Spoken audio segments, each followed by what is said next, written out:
दोस्तों, आज की कहानी है पति देव देवर जी को एक फूटी कौड़ी देने की जरूरत नहीं है। दोस्तों, कहानी शुरू करने से पहले अगर आपने चैनल को सब्सक्राइब नहीं किया हो तो कर लीजिए ताकि आपके पास पहुंच सके हर नया वीडियो।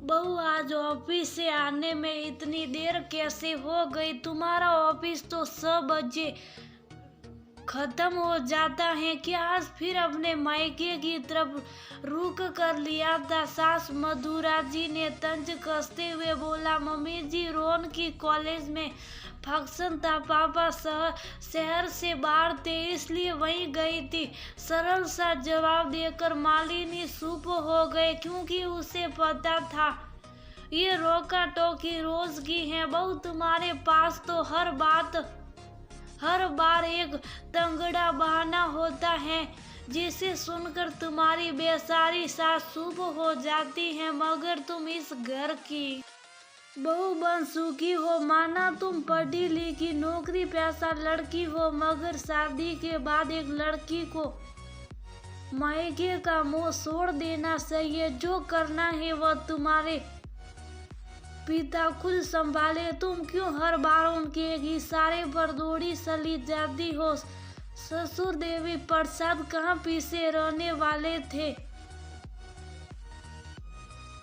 उन्हें भी ससुराल के प्रति कर्तव्य निभाने और मायके को भूल जाने के लिए बोल ही दिया।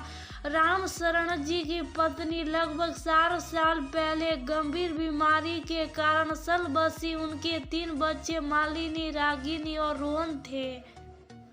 मालिनी बड़ी थी। माँ के जाने के बाद अचानक से घर गृहस्थी की सारी जिम्मेदारी उस पर आ गई। सुलबुल सी लड़की अचानक अपने छोटे भाई बहन की माँ बन गई।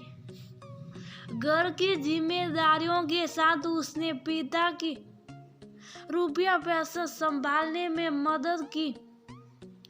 यही सब सोच विचार राम प्रसाद जी ने उसका विवाह एक ही शहर में किया ताकि वह उनके पास बनी रहे। साथ में भाई बहन हर बार त्योहार पर आसानी से मिल सके।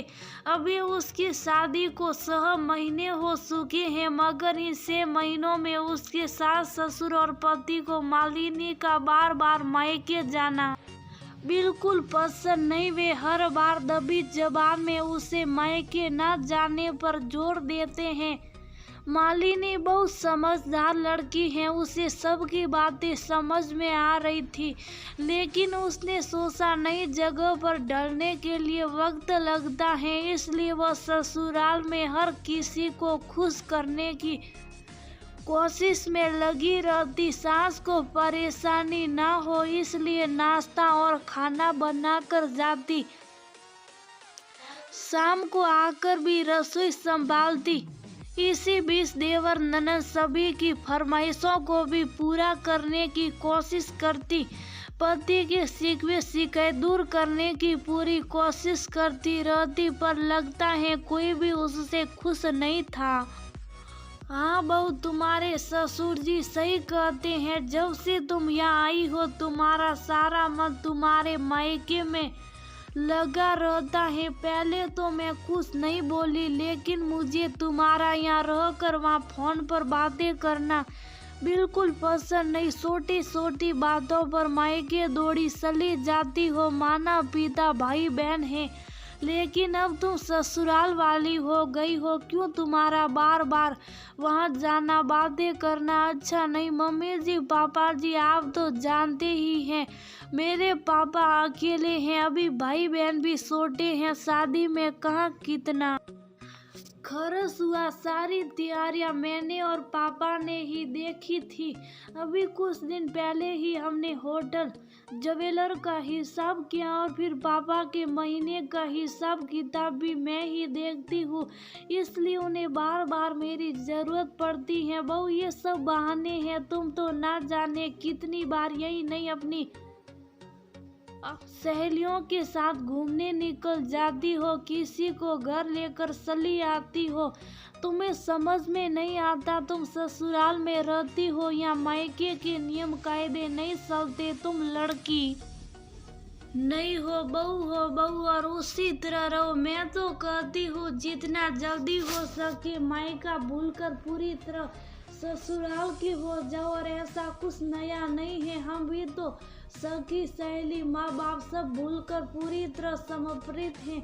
ऑफिस से आया पति भी अब सुन सुखाता तुम्हारी शादी मुझसे हो गई है, तुम मेरी पत्नी हो, अब कब तक दूसरों के बारे में सोचती रहोगी। माँ सही कहती है, अपना मन ससुराल में लगाओ, बाकी सब भूल जाओ। कहते हुए विपिन कमरे में चला गया, मगर मालिनी के मन में कई सवाल उठने लगे। कल तक जो मेरे अपने थे आज तुम दूसरे कैसे हो गए? क्या एक लड़की सिर्फ शादी से पहले अपने माता पिता की देखभाल कर सकती है, उनकी जिम्मेदारी उठा सकती है, और शादी होने के बाद उसे सबको छोड़ना होगा, जन्म से मिले सारे रिश्ते को भूलना होगा?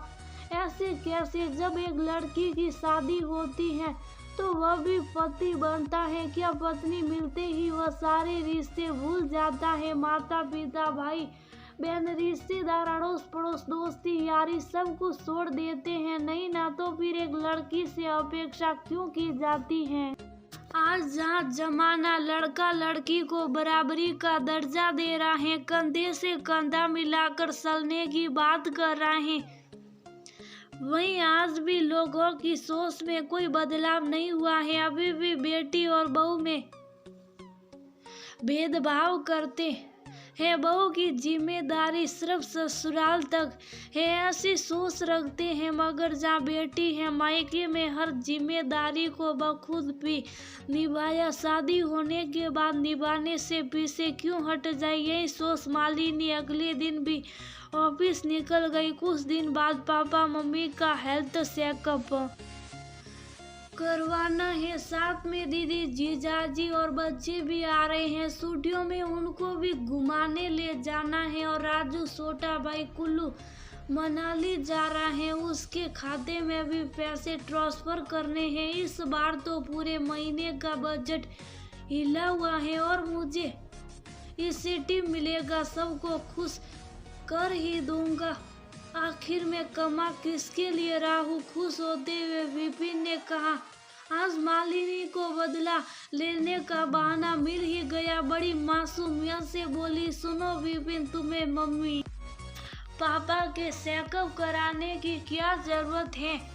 और दीदी जीजाजी आए अपना खर्चा उठाए, तुम क्यों करोगे उनके लिए खर्चा? और देवर जी को एक फूटी कौड़ी देने की जरूरत नहीं, आखिर कब तक तुम उनका बोझ उठाओगे? अब तुम्हारी शादी हो गई है, तुम मेरे पति हो, तुम्हें किसी और के लिए कुछ करने की बिल्कुल जरूरत नहीं। अब हमारा भी तो भविष्य है, उसकी भी प्लानिंग करनी है। ऐसे ही पैसों की बर्बादी करोगे तो हमारा क्या होगा? तुम्हारा दिमाग खराब हो गया है। ये सब में मेरे परिवार वाले अपने हैं, शादी हो गई तो क्या इन्हें छोड़ दूं? तुम्हारा पति हूँ, लेकिन उससे पहले मैं किसी का बेटा भाई हूँ। तुम्हें सचमुच अकल नहीं? कुछ बोलने से पहले सोचा तो करो। विपिन बिन बिनाता हुआ बोला, मैं तुम्हारी पत्नी हूँ और तुम्हें मेरी बात सुननी होगी। और मैंने ऐसा भी क्या कर दिया जो तुम्हें इतना बुरा लग रहा है?